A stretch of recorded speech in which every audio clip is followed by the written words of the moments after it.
बहुत अच्छा भाव है संतों का कि कलयुग में ठाकुर जी या भगवान महादेव कहाँ हैं। कोई कहता है मंदिरों में है, कोई कहता है महाराज तीर्थों में है, तो भगवान स्वयं कहते हैं नहीं, ना तो तीर्थों में है ना मंदिरों में है। भगवान कह रहे हम यदि कहीं मिलेंगे तो अपनी कथा में ही मिलेंगे। ठाकुर जी की कथा ही साक्षात शिव है। भगवान शिव कथा के रूप में हमें मिले हुए हैं। क्योंकि देखिए भगवान अब काशी में आने के बाद भी विश्वनाथ मंदिर जी में जाना, और कल तो सोमवार है, क्या कल सोमवार है, लाइन में लगोगे, कब दर्शन कब मिलेंगे, कब वापस आओगे, कोई ठिकाना नहीं। तो भगवान का सबसे सरल अवतार यदि कोई हुआ है तो भगवान का कथा अवतार ही सबसे सरल अवतार है। यहाँ पे कोई लाइन नहीं लगाना, बढ़िया सोफा पे बैठे हो। अच्छा मंदिर जाओ तो 100 प्रकार की टेंशन। सबसे पहले तो जूता चप्पल कहाँ उतारें, क्या महंगी वाली है तो वहीं पर टेंशन, महाराज चोरी ना हो जाए। फिर घर से निकलो, पहुंचो, फिर लाइन लगो। अब लाइन लगे लगे महाराज, और आगे पीछे हो गए जो साथ में गए हैं, फिर तो और गड़बड़ हो गया। फिर तो पूरा ध्यान हाथ पकड़ने पे रहता, पीछे पीछे चलना, पीछे पीछे चलना, छोड़ना मत। अभी पिछले वर्ष हम लोगों की गया जी में कथा हुई, तो एक पति देव अपनी पत्नी का हाथ छोड़कर पता नहीं कौन सी दूसरी को पकड़े पकड़े पूरे मेला में घूमते रहे।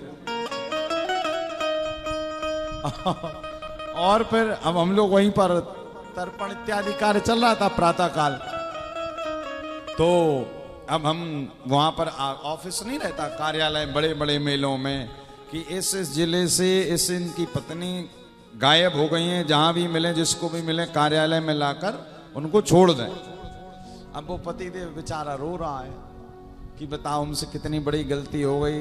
घर से दोनों लोग रस्सी बांधकर चल रहे थे, रस्सी छूट गई। अब पतिदेव लगा रोने।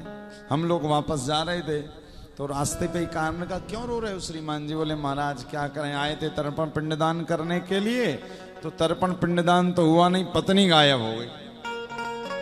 हमने कहा कोई बात नहीं, मिल जाएगी। बोले अभी तक आए नहीं है, जो भी ला कर देगा मैं तो इनाम दूंगा। तो देखो कितना टेंशन होता है, दर्शन में हो चाहे किसी भी चीज में हो।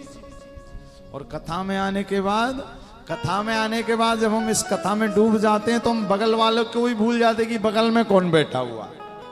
क्या वो बैठा बगल में, किंतु आप याद नहीं रहते कि बगल में कौन है। इसी का नाम है कथा। कथा में कई लोग सो भी जाते हैं, आपने देखा।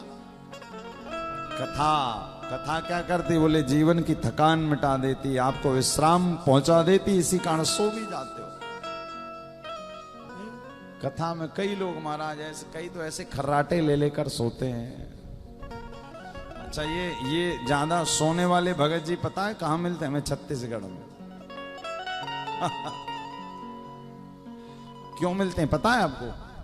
अब देखो छत्तीसगढ़ को धान का कटोरा कहा जाता है, तो खूब बढ़िया चावल होते हैं, और 6-6 बार खाए और कहीं चलो महाराज की कथा हो रही है, अरे बैठे महाराज। कई माताएं तो बिल्कुल आगे बैठती हैं और खर्राटे लेती जाती हैं।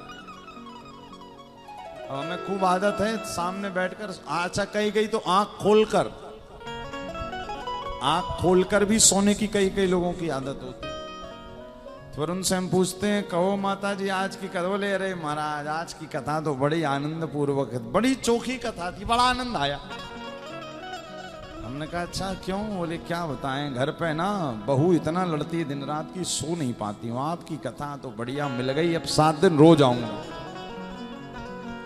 क्योंकि ये शांति गीत पावन पुनीत, पापों को मिटाने वाला, हरि दर्श कराने वाला। तो भैया बाबा की कथा ही कलयुग में साक्षात भगवान का रूप है। सबसे सरल अवतार है ठाकुर जी का, सबसे सरल। भगवान एक बार वैकुंठ गोलोक में बैठे हुए थे, तो श्री किशोरी मैया ने भगवान राघवेंद्र सरकार से कहा प्रभु जरा सरल बन जाओ, भक्तों के लिए इतने कठिन बनकर यहाँ बैठे हो साकेत में। भगवान ने कहा क्या करूं? बोले जरा सरल हो जाओ। तो भगवान साकेत से निकलकर वेद के रूप में जन्म ले लिए। कहा देखो हम इतने सरल बन गए। किशोरी मैया ने कहा प्रभु अभी और सरल बनो, वेद सब थोड़ी पढ़ सकते हैं। तो भगवान वेद से निकलकर मंदिरों में चले गए। बोले प्रभु अभी और सरल बनिए, मंदिर जाना सबके बस की विषय, सबके बस की बात नहीं। कहा भगवान ने अब और क्या करूं, अर्चा विग्रह, मेरा अर्चावतार प्रकट हो गया, मैं लोगों के बीच में मूर्ति विग्रह बनकर खड़ा हूं, अब और क्या करूं, नहीं और सरल बनिए। तब भगवान मंदिरों से निकलकर श्री ठाकुर जी साक्षात भागवत के रूप में, शिव महापुराण के रूप में जन्म लेंगे। भगवान ने कहा अब किसी को तो हमारे यहां तक नहीं आना पड़ेगा, हम ही स्वयं कथाओं के माध्यम से उसके घर घर तक जाएंगे और उसका कल्याण करके आ जाएंगे। तो आपने देखा ना भैया, लोग नहीं आते हैं, हमें खुद को जाना पड़ता कथा सुनाने। जो जहां बुलाता है, अब वो तो काशी आ गए हो साल भर में एक आधी बार है, किंतु लोग अपने अपने घरों में आयोजन करवाते ना, तो वो साक्षात भागवत के रूप में साक्षात परमात्मा को ही अपने घर बुलाते। और कथा का मिल जाना मतलब साक्षात भगवान का मिल जाना है। कथा में बैठकर किंचित मात्र मत सोचा करिएगा कि हम भगवान से नहीं, यही तो मिलन है। वास्तव में इसी का नाम मिलन है, वास्तव में इसी का नाम महारास है, जहां पर आत्मा और परमात्मा का मिलन। मंदिर में आत्मा नहीं मिलती है, मंदिर में हम परमात्मा का दर्शन कर लेते हैं, किंतु कथा में हमारी आत्मा श्री ठाकुर जी से मिल जाती है।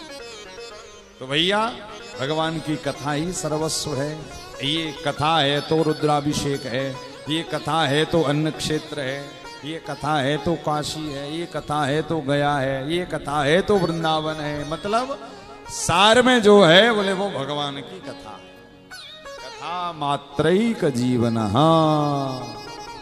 आइए आज के कथा सत्र को हम लोग विश्राम की ओर लेकर चलेंगे, और कल भैया श्रावण सोमवार है, किंतु कल कथा में बाबा की शादी है।